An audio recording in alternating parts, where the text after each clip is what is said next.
Bonjour à toutes et à tous, j'espère que vous allez bien. Après notre curry de poulet à la mauricienne, je vous propose un petit dessert avec une belle douceur exotique, puisque nous sommes encore en fin de saison, mais on peut toujours en profiter des fruits exotiques. Et je vous propose de réaliser aujourd'hui une tarte à l'ananas caramélisée avec son sorbet mangue passion. Dessert sympa, rapide à réaliser et qui vous permet vraiment de mettre les petits plats dans les grands. Pourquoi pas pour les fêtes de Pâques qui arrivent. Allez, c'est parti.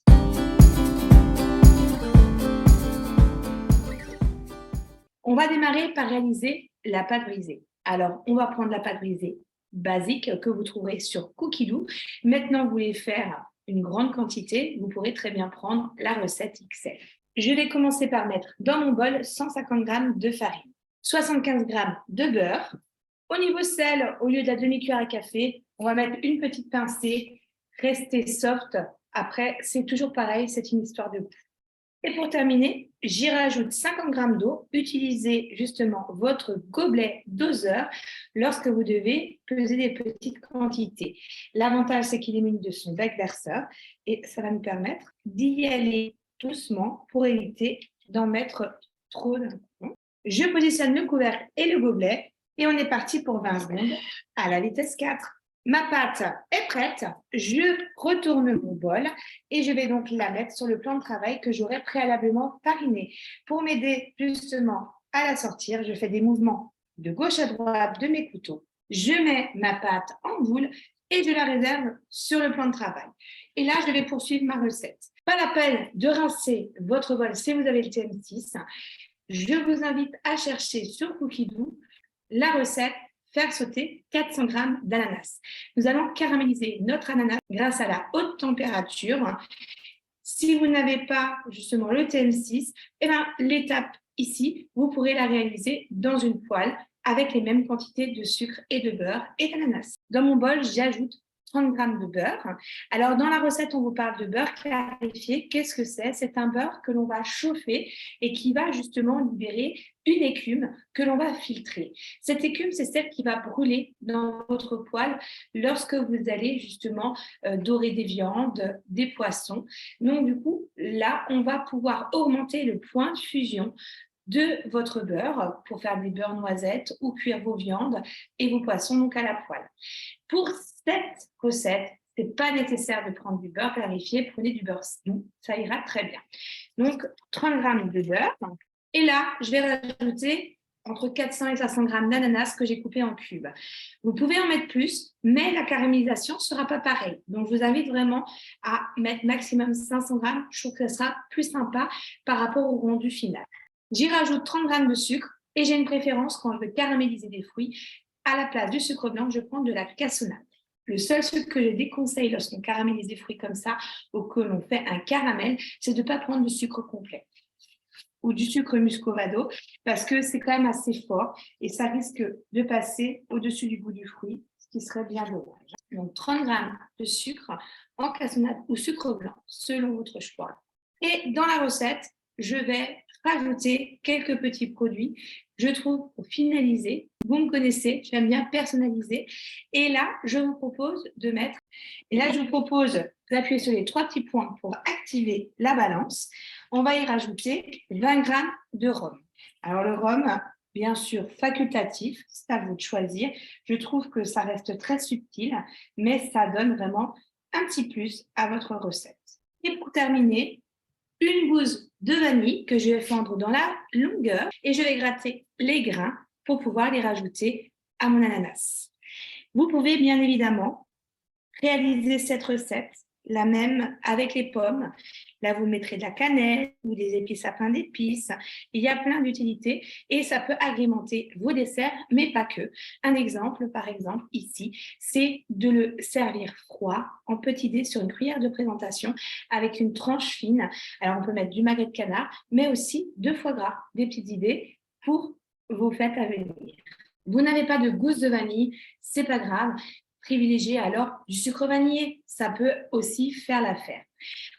Au niveau de la vanille, lorsqu'on va utiliser les grains de votre vanille, vous pouvez aussi utiliser la gousse pour l'infuser dans vos crèmes.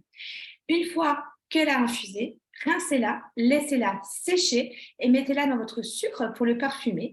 Et lorsqu'elle sera bien sèche, qu'elle aura parfumé votre sucre, pulvérisez-la avec votre sucre pour faire votre sucre vanille maison.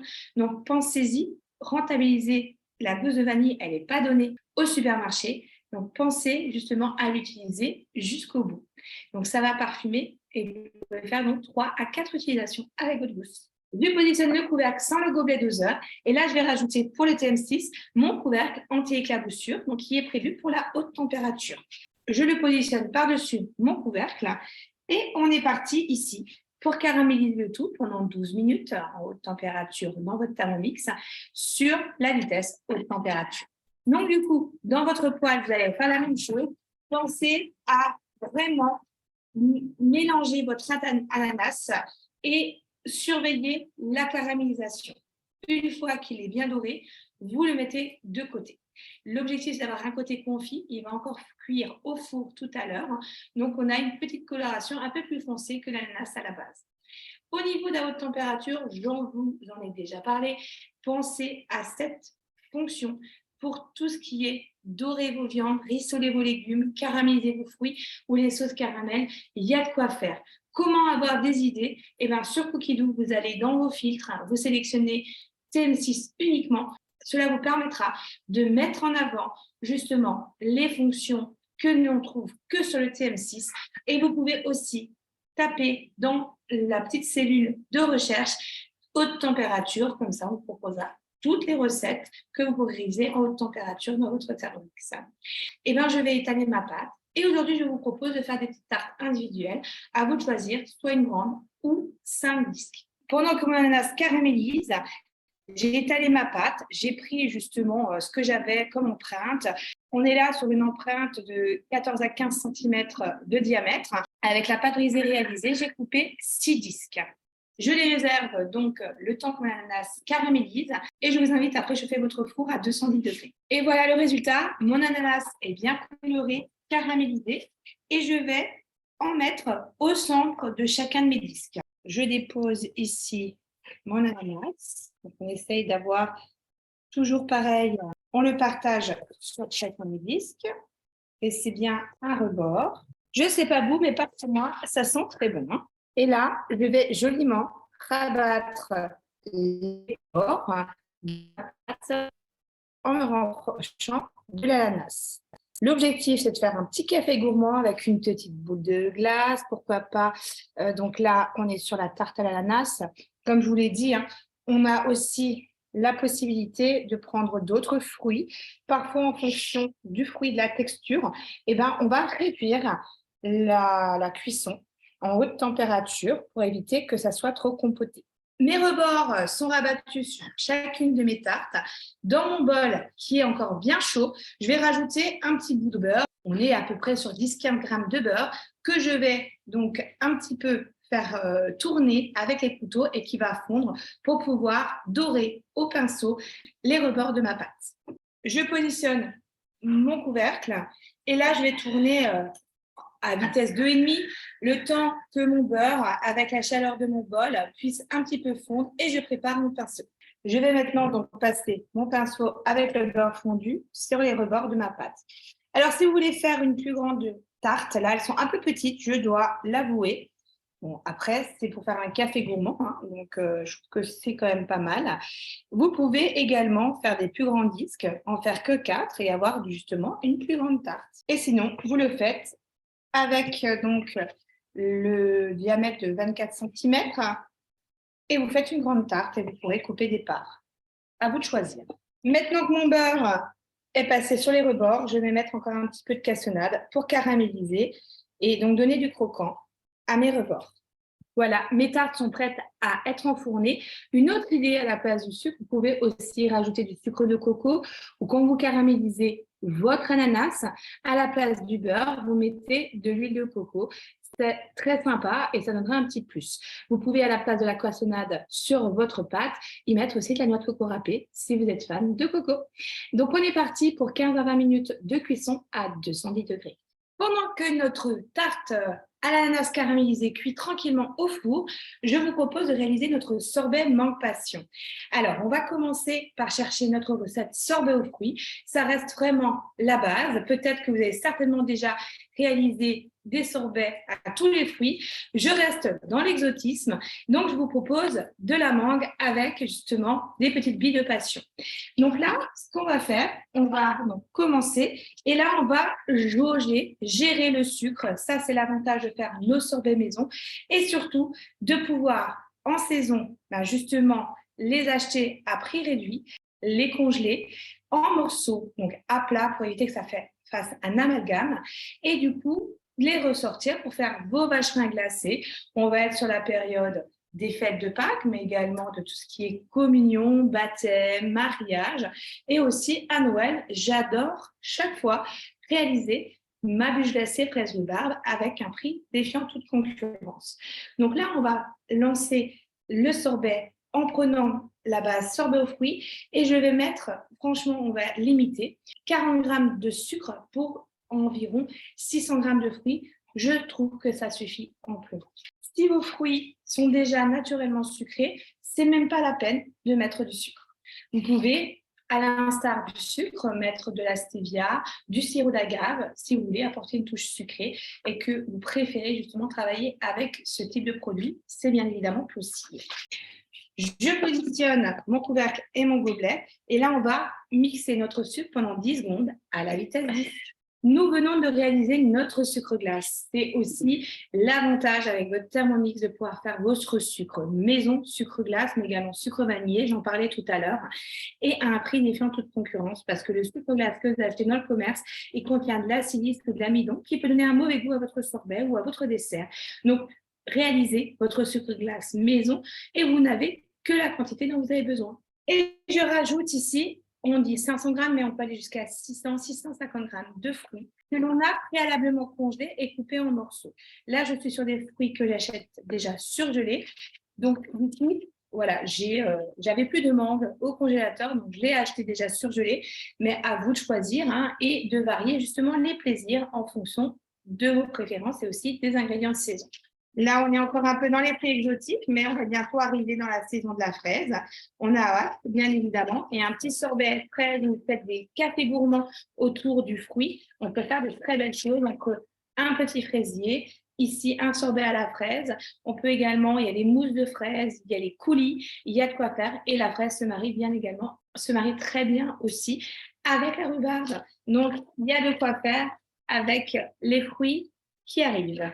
Dans la recette, on vous propose aussi de rajouter un petit peu de jus de citron. Comme on va rajouter de la passion tout à l'heure, l'acidité sera bien présente, donc ce n'est pas la peine pour cette saveur de rajouter puisqu'il est facultatif, le jus de citron. Après, pour la fraise, c'est toujours pareil, ça fait office d'exhausteur de goût, donc je vous le conseille pour la fraise. Après, à vous de choisir, toujours pareil. Et par contre, même s'il est facultatif, je vous conseille de rajouter un blanc d'œuf. Pourquoi? Parce que c'est ce qui va donner l'onctuosité à votre sorbet et il va jouer aussi le rôle de liant. Je positionne le couvercle sans le gobelet. Et ici, je vais insérer ma spatule qui a une petite jupe qui va vous éviter de toucher les couteaux. Donc, c'est la garde qui fait office de protection. Ne prenez pas votre spatule. Et là, on est parti pour faire un petit peu de bruit pendant 1 minute 30 à la vitesse 5.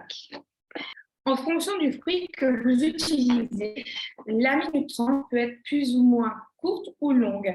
La mangue, ici, on est sur un beau résultat au bout de la minute 30. Si maintenant vous allez faire du melon, par exemple, 1 minute suffira amplement puisque le melon est chargé d'eau. Par contre, la fraise ou les framboises, ça nécessitera un petit peu plus de temps, notamment si vous allez jusqu'à 600-650 grammes de fruits. Donc, c'est à vous, justement, de programmer, de rajouter du temps si besoin. Je vais maintenant rendre visible la tête de mes couteaux. Je me suis dit de ma spatule et là, je vais insérer mon fouet au travers de la croix des couteaux. Si jamais vous n'arrivez pas à le positionner dessus, si vous êtes en plein sur une diagonale, donc vous tournez d'un petit cran et ça vous permettra de bien le positionner. Et là, je vous propose un petit plus parce que lorsque je vais frotter, je vais aussi penser à enclencher mon sens inverse. Donc, le sens inverse, vous le trouvez sur le TM5 en bas à droite, pareil sur le TM33. Ici, j'appuie j'agrandis ma vitesse et je vais le mettre en sens inverse. Pourquoi? Parce que je vais rajouter, ici, regardez, 3 fruits de la passion que j'ai évidés et je ne veux pas que mes graines de passion ne soient cassées. C'est ce qui va donner du goût et du croustillant à mon sorbet. Donc là, on rajoute 3 fruits de la passion que j'ai donc évidés. Vous n'êtes pas fan des graines de fruits de la passion, vous pouvez aussi acheter du nectar ou du jus de fruits de la passion que vous congelez dans des bacs et à ce moment-là, vous le rajoutez en même temps que la mangue. C'est assez acidulé, donc on va dire que si maintenant vous faites un sorbet sur 600 g de fruits, on aura 400 g de mangue et 200 g de fruits de la passion. Je positionne mon couvercle toujours sans le gobelet. Pourquoi? Je viens de rajouter donc le fouet. Pour moi, je veux que l'air rentre pour brasser puisqu'on va faire un effet sorbet à l'italienne puisqu'on n'a pas rajouté de lactose. Et là, on est parti pour 1 minute en sens inverse sur la vitesse 3. Et voici mon sorbet mangue passion qui est prêt. Je vais le transvaser dans un récipient et le réserver au congélateur le temps que ma tarte à l'ananas caramélisée sorte du four.